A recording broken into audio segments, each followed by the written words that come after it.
Oke, selamat datang. Di sini kita akan coba bedah gagasan-gagasan besar dari berbagai macam sudut pandang. Yuk, kita mulai dengan satu pertanyaan yang kelihatannya simpel banget ya.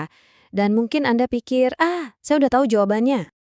Eits, ternyata jawabannya nggak sesederhana itu loh. Semuanya itu tergantung pada satu konsep kunci. Oke, biar lebih jelas, yuk kita dalami dulu apa sih sebetulnya arti dari perspektif itu. Coba bayangin deh, gambar rancangan seorang arsitek. Kertasnya kan datar, dua dimensi ya. Tapi kok kita bisa lihat ada tangga spiral yang kayaknya punya kedalaman, seolah-olah nyata dan bisa kita naiki. Nah, itulah dia kekuatan perspektif dalam seni. Nah, yang menarik nih, istilah teknis ini ternyata juga pas banget buat ngejelasin kehidupan kita. Jadi, perspektif itu bukan cuma soal gambar, tapi juga soal sudut pandang, cara kita melihat dunia, atau sikap kita terhadap sesuatu. Sama persis kayak tangga tadi. Objeknya sama, yaitu manusia. Tapi, cara kita memandang manusia, sudut pandangnya, itu bisa mengubah secara total pemahaman kita tentang siapa mereka sebenarnya. Oke, sekarang kita pakai lensa pertama kita ya. Kita lihat yuk, gimana sih konsep ini berjalan dalam sejarah psikologi barat. Kalau kita telusuri sejarahnya, psikologi barat itu mengalami penyempitan fokus yang menarik banget. Dulu, di zaman kuno, yang dipelajari itu psyche atau jiwa. Luas banget kan? Terus, di era modern, fokusnya jadi lebih sempit, ke pikiran. Dan sekarang, wah lebih sempit lagi. Seringnya cuma ke perilaku, sesuatu yang bisa dilihat dan diukur. Loh, kok bisa gitu?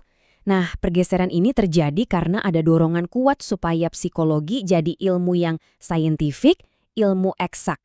Akibatnya, konsep-konsep kayak jiwa mulai ditinggalkan. Kenapa? Ya karena dianggap nggak bisa diukur secara objektif di laboratorium. Jadi, intinya apa? Intinya, dorongan untuk jadi ilmiah inilah yang akhirnya menciptakan sebuah psikologi sekuler. Psikologi yang, ya, sebagian besar terpisah dari agama dan spiritualitas. Oke, cukup soal lensa pertama. Sekarang yuk kita ganti lensa. Kita lihat dari sudut pandang lain yang mengambil jalan yang wah beda banget. Nah, kalau psikologi barat tadi makin menyempit, psikologi Islam atau yang dikenal sebagai ilm al-nafs justru sebaliknya. Dia merangkul semuanya. Manusia itu dilihat sebagai satu kesatuan yang utuh, holistik. Jadi, ilm al-nafs itu nyambung kemana-mana. Nyambung ke teologi atau akidah buat nentuin apa itu manusia, nyambung ke hukum atau fikih buat nentuin tanggung jawab mental seseorang, dan tentu aja nyambung ke spiritualitas atau tazkiyah sebagai panduan buat penyucian jiwa, bahkan ke kedokteran juga. Nah, ini dia prinsip kuncinya. Dalam pandangan ini, kita nggak bisa dan emang nggak seharusnya misahin antara yang spiritual dan yang psikologis. Dua-duanya itu ibarat dua sisi dari koin yang sama, saling terkait erat. Semuanya berakar pada kerangka Al-Quran dan Sunnah yang konsisten dan gak berubah. Oke, biar lebih kebayang lagi bedanya, coba yuk kita sandingkan langsung kedua perspektif ini. Nah, lihat deh, perbedaannya itu benar-benar mendasar. Di satu sisi ada psikologi sekuler barat, fokusnya pikiran dan perilaku yang bisa diamati. Tujuannya jadi ilmu yang terukur, empiris. Dan dia sengaja memisahkan diri dari teologi dan agama. Teorinya pun terus berubah seiring waktu. Di sisi lain, ada psikologi Islam atau ilm al-nafs. Fokusnya itu manusia seutuhnya, jiwa, roh, hati, dan tubuh. Tujuannya holistik dan interdisipliner. Dia justru mengintegrasikan diri dengan teologi, hukum, dan spiritualitas. Dan fondasinya konsisten, karena berakar pada Al-Quran dan Sunnah. Beda banget kan?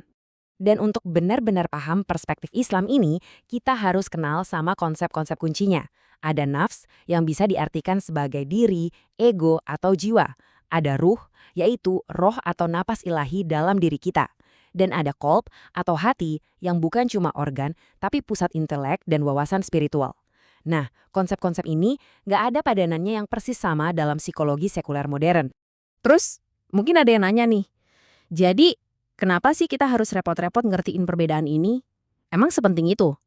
Penting banget, karena cara kita memandang manusia, perspektif kita itu bukan cuma nentuin masalahnya, tapi juga solusinya. Ini akan nentuin segalanya, mulai dari cara kita ngelihat terapi, kesehatan mental, sampai ke pengembangan diri. Ini membawa kita ke sebuah pertanyaan terakhir yang mendasar banget. Coba kita renungkan. Kalau titik awal kita beda, misalnya kita ngelihat diri kita cuma sebagai sekumpulan perilaku yang bisa diamati, versus kita ngelihat diri kita sebagai jiwa yang sedang dalam perjalanan spiritual, kira-kira gimana ya itu akan mengubah tujuan akhir hidup kita?